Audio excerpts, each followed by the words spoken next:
As with all of these questions, you get drawn into the information that's in the box, but it's really important to read the text around it. So you can see that this question is asking us to look at the design brief that is shown in the box, and then to write a 3-point specification that would meet that design brief. So we need to take the open-ended or quite open brief and make it more specific. That's what this question is really looking for. Now we can look at the text inside the box and actually look at the design brief, and we can highlight some of the key features. We're looking at young children that need to learn about the world around them through play. The local company is designing an educational toy, and when they talk about young, they're talking about ages 4 to 7. And the toy needs to help the children improve literacy skills. So we can now take this one step further, but before we do, we must make sure that we read the whole text, because we need to explain, to get the full 6 marks, every time we talk about design specification, we need to explain why that point is important. And the question has been written and laid out on the page to help you do that. As you can see, for each of the 3 sections, there are 3 specification points. There's the specification and then a space for you to put the explanation. So we now know what the question is looking for. We now need to think really carefully about the sort of thing that would end up in a specification.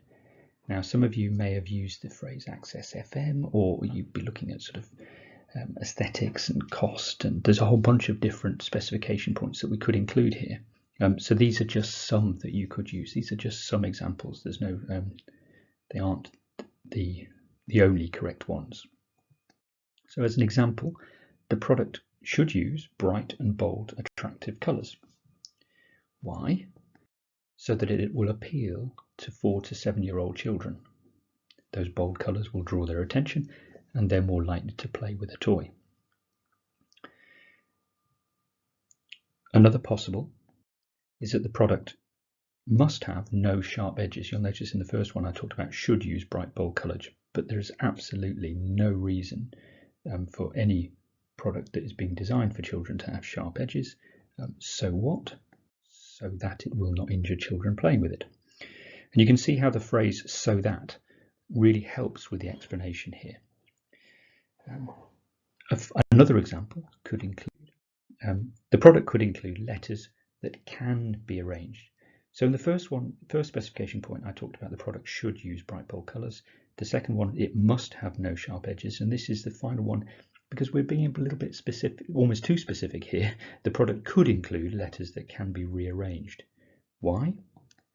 So that the children can practice making different words. Hopefully you'll see that the format here, specification with an explanation that starts with the phrase "so that," will help you get the full marks. Those are just some examples. There are other things that we could talk about. We could talk about cost, we could talk about the size. There's a whole bunch of things here. They're just some examples that you could use.